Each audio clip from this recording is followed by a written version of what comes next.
It's the advent of Cyber 2023, and we are on a mission to save Christmas. McGreedy, you are going down. I have the THM Army with me. Let's go. Yeah. I'ma pop a shell, but not what you think. Who am I root? Make it dead a leg sink. We are on a mission, we're here to save Christmas. McGreedy's going down, forget about the riches.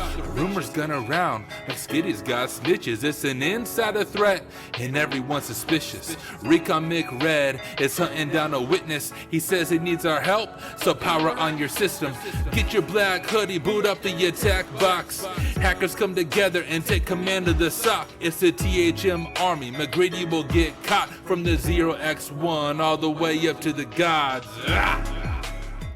And it is time. What is up, everyone? Welcome back to my live stream. My name is Tyler Ramsbey. We are on a mission to save Christmas, and what we are doing is every single night through the month of December, we are working through TryHackMe's Advent of Cyber challenges. I am going live on Twitch, LinkedIn, YouTube right now, as I have been every single night so far around this time, which is 8 p.m. Central Standard Time, and we are going through each one of these days one by one. Now, for those who might be new, I just want to remind you, I do not prep this ahead of time. I go into this on purpose blind. I don't look at the room ahead of time besides launching the machines, so you can get my real and raw and first reaction. You can see silly mistakes that I make, and we can kind of work through this room together. So hey everyone, thank you again for taking the time to be here. Want to say a special hello. Looking over at chat, we got I'm Rye though. Congrats on the promotion. Thank you, my friend. Reckless Gizmo. What's up, dude? We got Z and Zach over on YouTube, and I'm sure many other people who haven't commented anything. I do want to share, guys, a few cool things. I already shared some cool things yesterday, but look, I have my next official TryHackMe machine. It'll be coming out soon as an official release on TryHackMe, but it is ready for beta testing. So if you want to try out another machine created originally by me, you can access it in one of two ways. In the Rhino Security Labs Discord, check the announcement there. I have instructions there on how you can get to it, or the Work Smarter Discord, check it there and you can access it there. If you're not part of one of those two communities, well, you should be. I don't have the time to drop the invite link in the chat right now, but if you go to my YouTube page, go to my videos, you'll often see invite links to those communities on there. Go to my LinkedIn, scroll through that, you'll find it. But Rhino Security Labs Discord, Work Smarter Discord, I have all the information there. I just released it today, and so would love if you can get root, and I'm planning on making changes to that machine based on your feedback. So if you do attempt it, let me know how it goes. Let me know what you think is easy or difficult or confusing or fun, and would love to hear from you guys. So without any further ado, Z said, I want to join your Discord. Okay, I'll take the time real quick. Let me grab, I need to open Discord before I share my screen. I will drop a link to, oh my goodness, Discord's updating. We'll see. Oh, it's already done. I will drop an invite link real quick in all the chats to join Discord. Hold up. Let me go right click, invite, copy. There's that one.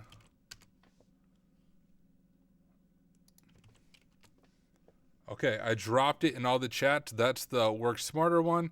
And now let me grab the Rhino Discord as well. You should join both of them. All right, one more. One more invite link I'm going to drop in all the chats. This is for the Rhino Security Labs Discord. You can get access to my brand new TryHackMe machine through either one of those Discords. All right, now have that all closed out. All right, now that I took the time to drop those invites for you guys, check out that room. Let me know your thoughts. See if you can root it. I would say it's right at a medium level difficulty for a TryHack machine. Maybe like kind of verging on hard. I would still say medium, but it's right on that line of becoming hard. But if you do get stuck, want some hints, DM me. Would be happy to give you hints. But I will just say it's a very much realistic scenario, not a silly CTFE decrypt 15 codes, a very realistic way of boot to root compromising a web server. So give it a shot. Would love to hear your thoughts on that. Without any further ado now, let me go ahead and share my screen. Let's dive into day 13. to the pots and through the walls, we're going to learn all about intrusion detection. So here's the story. The proposed merger and suspicious activities have kept all teams busy and engaged. So that the best festival company's systems are safeguarded in the future against malicious attack, McSkitty assigns the B team, led by Mick Honeybell, to research and investigate mitigation and proactive security. The team's efforts will be channeled into the company's defensive security processes. We are part of that team, a security researcher tasked with gathering information on defense and mitigation efforts. So what are we going to learn about? Well, first, we'll learn to understand incident analysis through the Diamond model. We will identify defensive strategies that can be applied to the Diamond model. And finally, we'll learn to set up firewall rules and a honeypot as defensive strategies. I already started my attack box. I think I started the VM. Okay, cool. I did start the VM, and we should be good there. So launch the virtual machine, blah, blah. We can SSH. Just go ahead and SSH here. Once again, if you're new, the attack box is the browser-based VM. You can also use your own VM and use OpenVPN to connect. But I am trying to make this accessible to everyone, so I'm just using the browser-based attack box. If you have that open, you can just click terminal right here. We'll make that big. We will go ahead and zoom in so you guys can see it a little bit better. And we're going to use SSH, also known as Secure Shell, to connect remotely to this machine. And the way we're going to do that is we're first going to type our protocol of SSH, and then our username, which right there is Van Twinkle, and then our IP, 10.10.48.104. Now, if you're following along, your IP will be different. This is your machine IP when you start the machine. We will say yes, and then our password is Twinkle Star. All right, we have access to the machine, and we're a pseudo user. Beautiful. Introduction. Intrusion detection and prevention is a critical component of cybersecurity aimed at identifying and mitigating threats. When set up early, intrusion detection becomes a proactive security measure. However, in our story, the best festival company has to develop ways to improve their security given the magnitude of the recent breaches.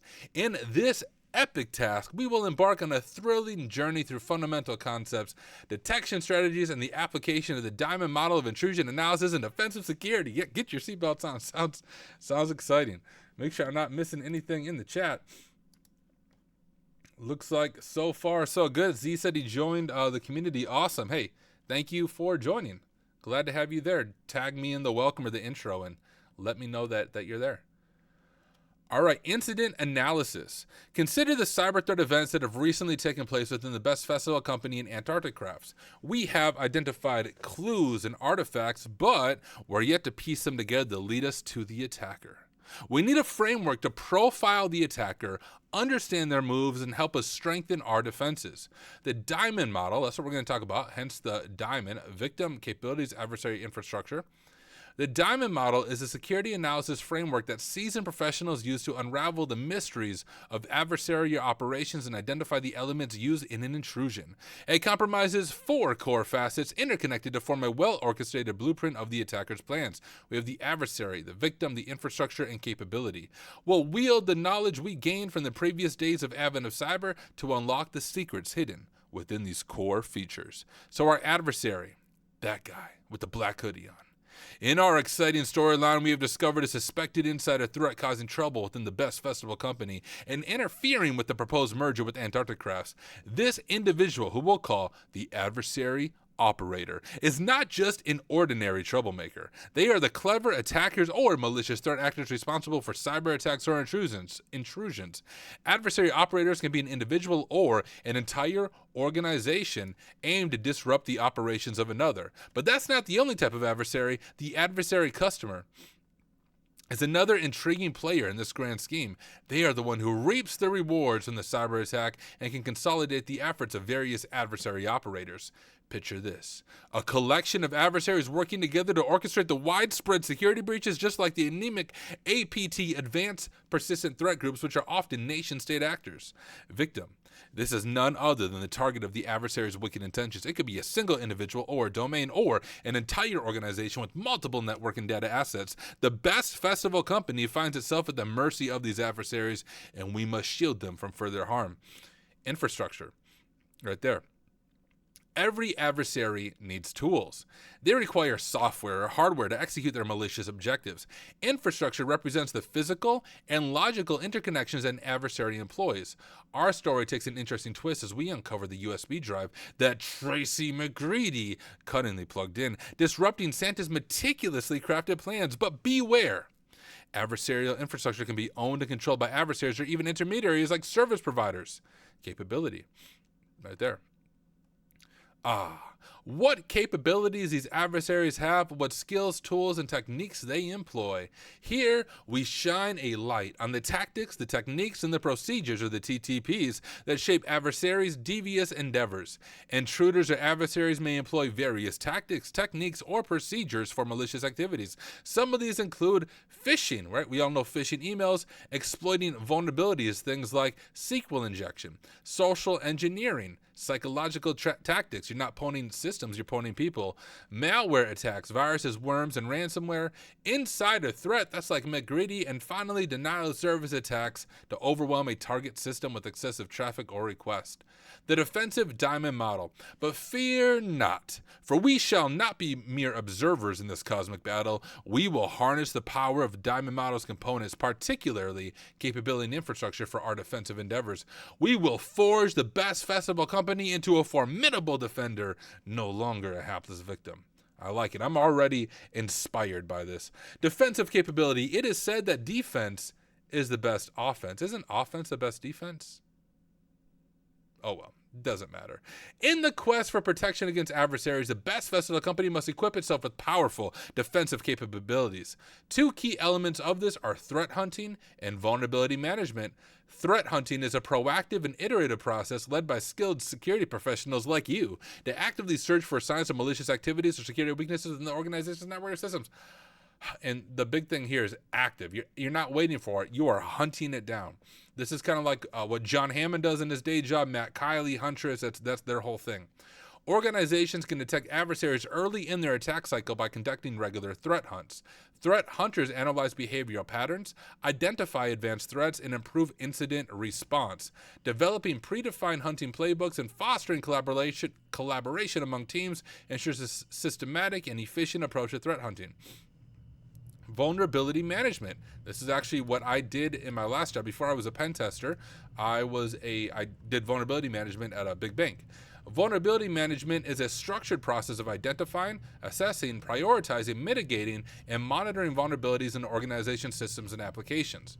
Regular vulnerability scanning helps identify weaknesses that adversaries could exploit. What we did is we would run Nessus scans regularly against our entire infrastructure, and then we would identify like the highest risk, highest vulns, and then we would seek to remove those from our environment. So one example, one of the things that we had in our environment was unquoted service paths, a very common way to elevate your privileges on a Windows system. So I wrote a PowerShell script that would not remove it, but it would just put quotes around unquoted service paths, and then deployed that using SCCM, which allows you to deploy scripts to the entire AD environment. And with one script, single-handedly fix unquoted service paths on thousands of machines. So that's kind of what vulnerability management looks like.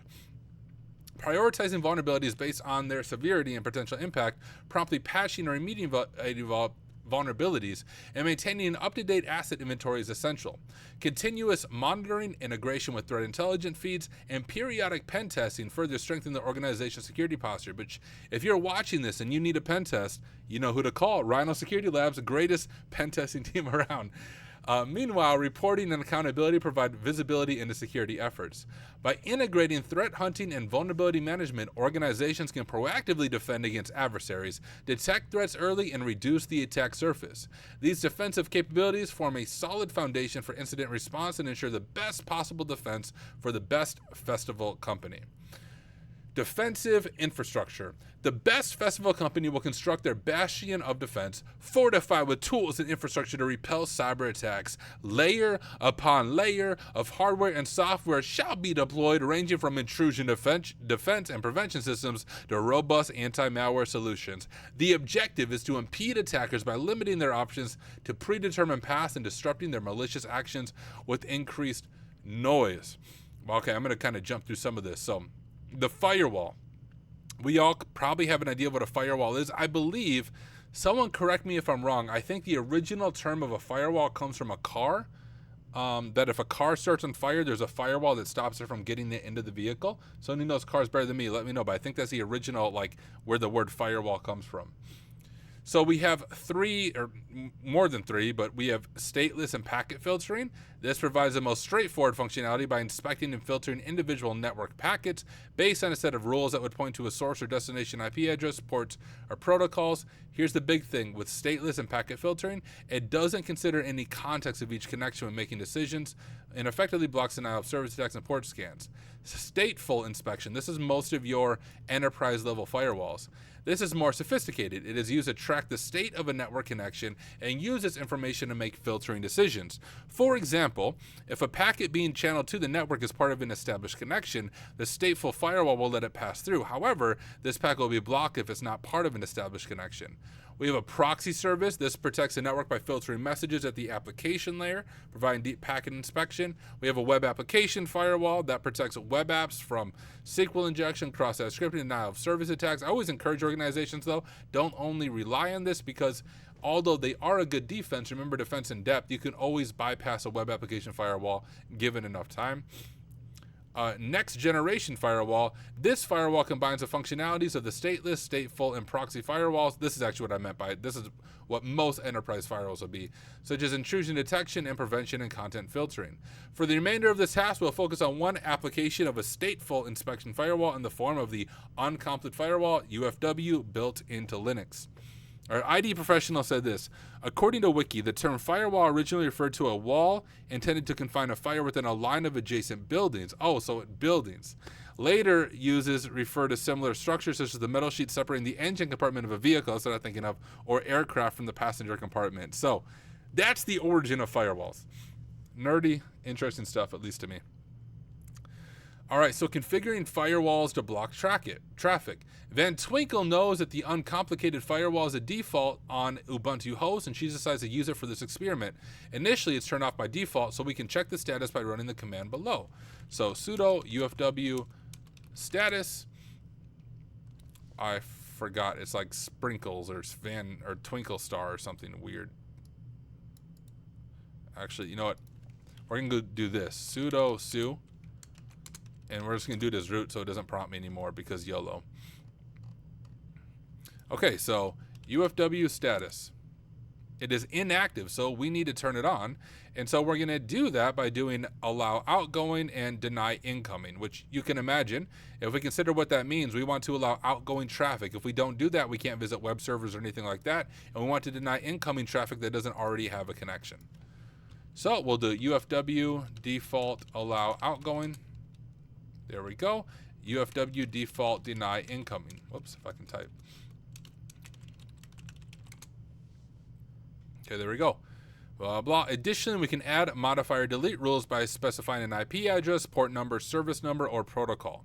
In this example, we could add a rule to allow legitimate incoming connections of port 22, which should allow connectivity via SSH. We should get 2 confirmation messages indicating the rule has been implemented. So we'll do that. Sudo UFW allow 22 TCP. There we go. Rules updated. Firewalls can get more complex, incorporating specific IPs, subnets, or even specific network interfaces. So if we want to deny all traffic from there, which that's a local IP, of course, but if we were doing, let's say, the internet, you might deny traffic from certain countries or blocks of IPs that are known for spam. So that's where this might come in handy. So sudo, well, you don't need to do sudo, we're already root. UFW deny from 192.168.100.25. And now we can deny on a specific interface at the 0. In on at the 0 from 192.168.100.26. All right, once we've added our rules, we can enable this service and check the rule set.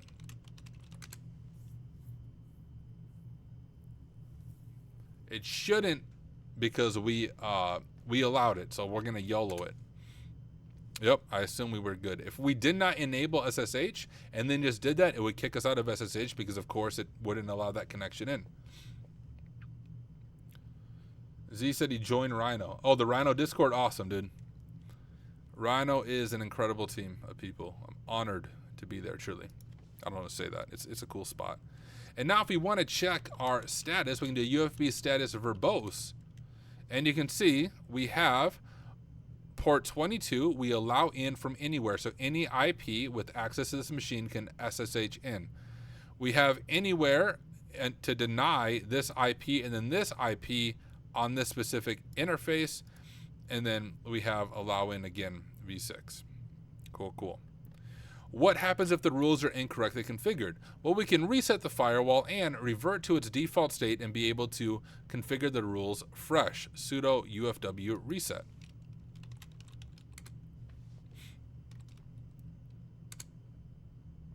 There we go. Honeypot. Well, this is another intriguing piece of infrastructure in the world of defensive security. Picture a trap laid for the attackers, a mirage of vulnerability tempting them away from the true treasures. Behold, the honeypot. A honeypot is a cybersecurity mechanism, a masterful deception. It represents itself as an alluring target. So here's the whole idea. We can kind of picture what a honeypot is. You make it look like a vulnerable SQL server or whatever it is, so you not only waste the attacker's time, but you track their movement, and you know there's someone in your network before they know you're onto them, right? The whole part of defense is being one step ahead of that attacker. We can classify into two main types: low interaction. These mimic simple systems like web servers or databases that gather intelligence, etc., etc. And high interaction. They take deception to new heights, emulating complex systems like OS and networks. They collect meticulous details on attacker behavior and study their techniques to exploit vulnerabilities. To demonstrate how to set up a honeypot, we'll use a tool called PenTBox, which I've never done before, which has already been installed in the VM under that. I'll launch the tool via the directory demonstrated below, select option 2 for network tools, and follow the option 3 to install the honeypot. Would be interesting having a TryHackMe machine where there's an actual honeypot on it. So we will go ahead and change to PentBox. All right, there we are. And it looks like it's a Ruby script, RB.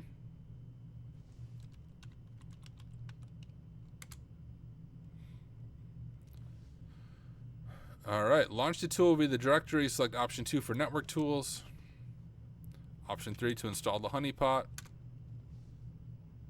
Bruh, I am root. I am literally, guys, the root user. Whatever. All right, I'll sudo, even though I'm the root user, and that doesn't make any sense, but that's fine. Oh my, does it not like me running as root?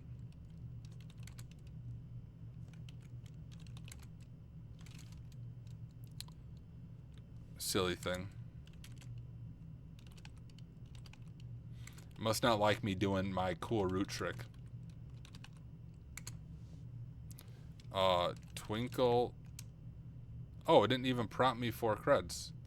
Oh, because I already had a sudo token. Yeah, okay, we good.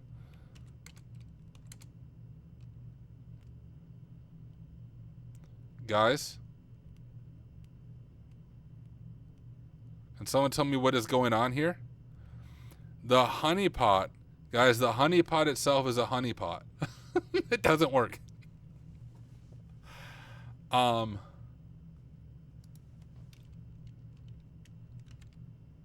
Oh, no, it's not telling me I'm not root. It's just saying you have to do it. Ah, that's what's confusing me, guys. I thought it was telling me you're not root, so you have to run this with root privileges. No, it's just saying it has to be run with root privileges. Silly. Okay. I got you. Your error message just confused me. The honeypot honeypotted my mind. When we select the option to set up, we can choose to set up an auto configuration or manual, blah, blah. Log data. With the active honeypot, we can attempt to connect to the VM by navigating to an attack box browser. You should see the custom message captured by the honeypot. Once connected, the intrusion will trigger an alert on the honeypot, and a log will be created. So we're going to go ahead and open port 8080. False message to show Santa has gone for the holidays. Tough luck.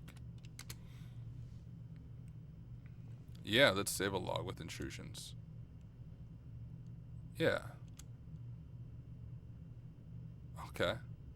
That's cool. Okay, I've never actually played around with the honeypot. So let's honeypot ourselves.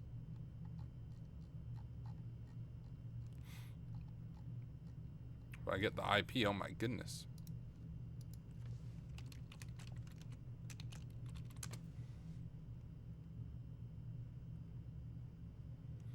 Santa's gone for the holidays. Tough luck. Okay, cool. Come on, attack box. So there's our intrusion attempt detected, and it's giving us all the information there. We have the IP of our attacker, which is us, the port that we were trying to connect on, and then of course where our honeypot is sitting at. After learning about firewalls and honeypots, Van Tinkle puts his knowledge into practice and sets up a simple website to be hidden behind some firewall rules. You can deploy the firewall rules by executing the Van Twinkle rules sh script within the home Van Twinkle directory. Your task is to update the firewall rules to expose the website to the public and find a hidden flag. Okay. Well, I really do like that honeypot stuff. I have to incorporate that in the TryHackMe machine, and we'll just call it hard and have everybody cry with all this crazy honeypot stuff. Let's go ahead and set up. Oh, so we're going to deploy it and then update. So the rules themselves aren't going to allow the outside to connect. I got you.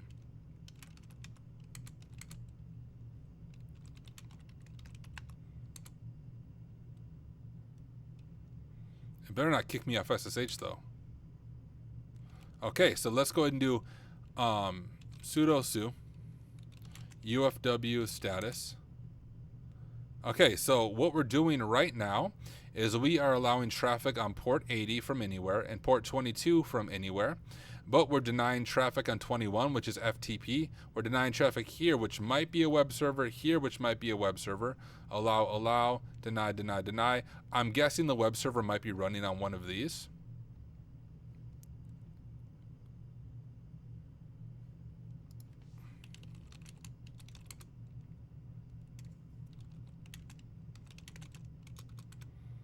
What processes do we have running here? Well, I'm guessing we just need to open those ports. It's going to be one of those two ports. And that one's TCP, so I'm guessing it's going to be that one. So it should be as simple as UFW allow 8090 TCP. Pretty sure that's all we have to do. Let's see if I'm right.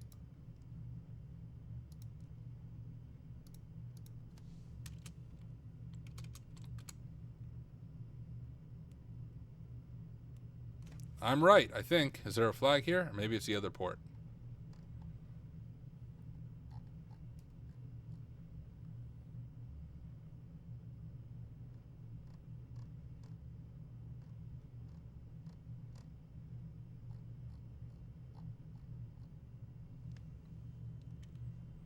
Santa's blah blah.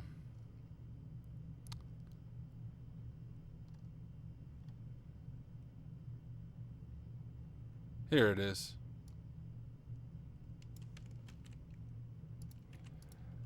All right, what firewall command is used to block traffic?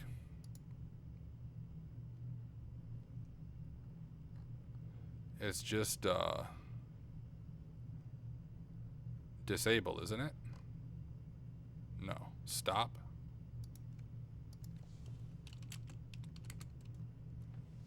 I don't know why I'm blanking on this.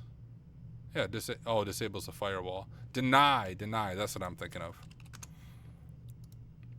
What are our two main infrastructure focuses? Let me minimize this. What are our two main infrastructure focuses? Answer format, answer 1 and answer 2. Two main infrastructure focuses. Physical and logical or something? Software or hardware? No. Maybe it's software and hardware.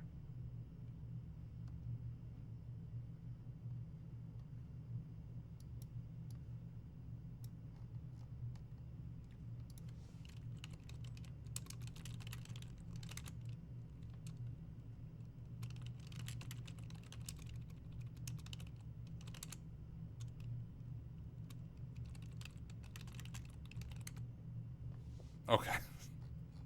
What are our two infrastructure focuses? Maybe I'm misunderstanding their question.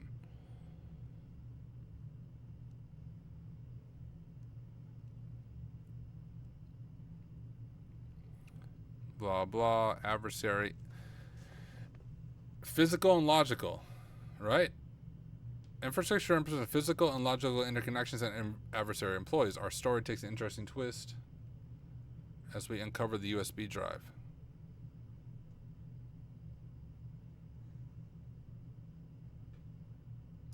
Guys, am I just reading their question wrong? What are our two main infrastructure focuses? Is it just this way, logical and physical?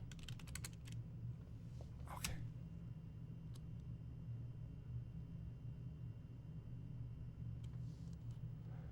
All right, guys, what am I reading wrong about this question?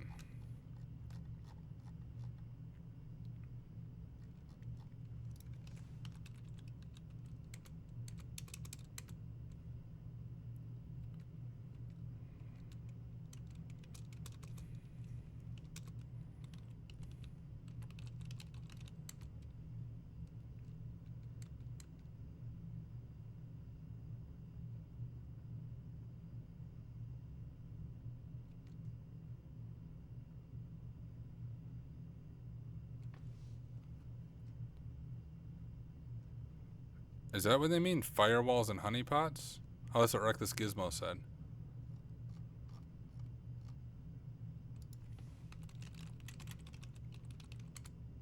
Okay. I was thinking more like, what are we if anyone from TryHackMe is watching, the only suggestion would be to say defensive infrastructure focuses. I was thinking, what are we defending? Is logical and physical, or is it the attacker we're trying to stop? What defensive capabilities used to actively search for signs? That'd be threat hunting. What security model? That's the diamond model. Boom. Boom.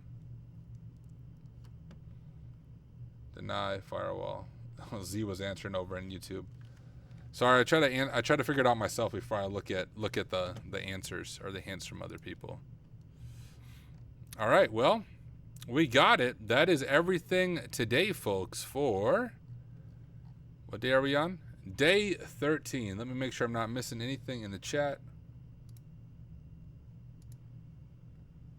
I don't think so. All is good. Well, there we go. Ladies and gentlemen, we have completed day 13. I'm on what streak am I on? I'm on a 23-day TryHackMe streak. That's what I'm talking about. So guys, thank you again for taking the time to hang out with me. I will be back same place, same time tomorrow evening, and we will dive into day 14. I think day 14 might be created by my friend Amoeba Man, but I could be wrong. One of his rooms is coming up soon, and all of his stuff is really excellent. So hey guys, thank you for being here. Hope you learned something through the process. I know I did. My favorite thing was learning about how to actually deploy honeypot on a Linux server. That was pretty cool. So thank you to TryHackMe. Thank you to the creator of this room. I will catch y'all in the next one. Peace.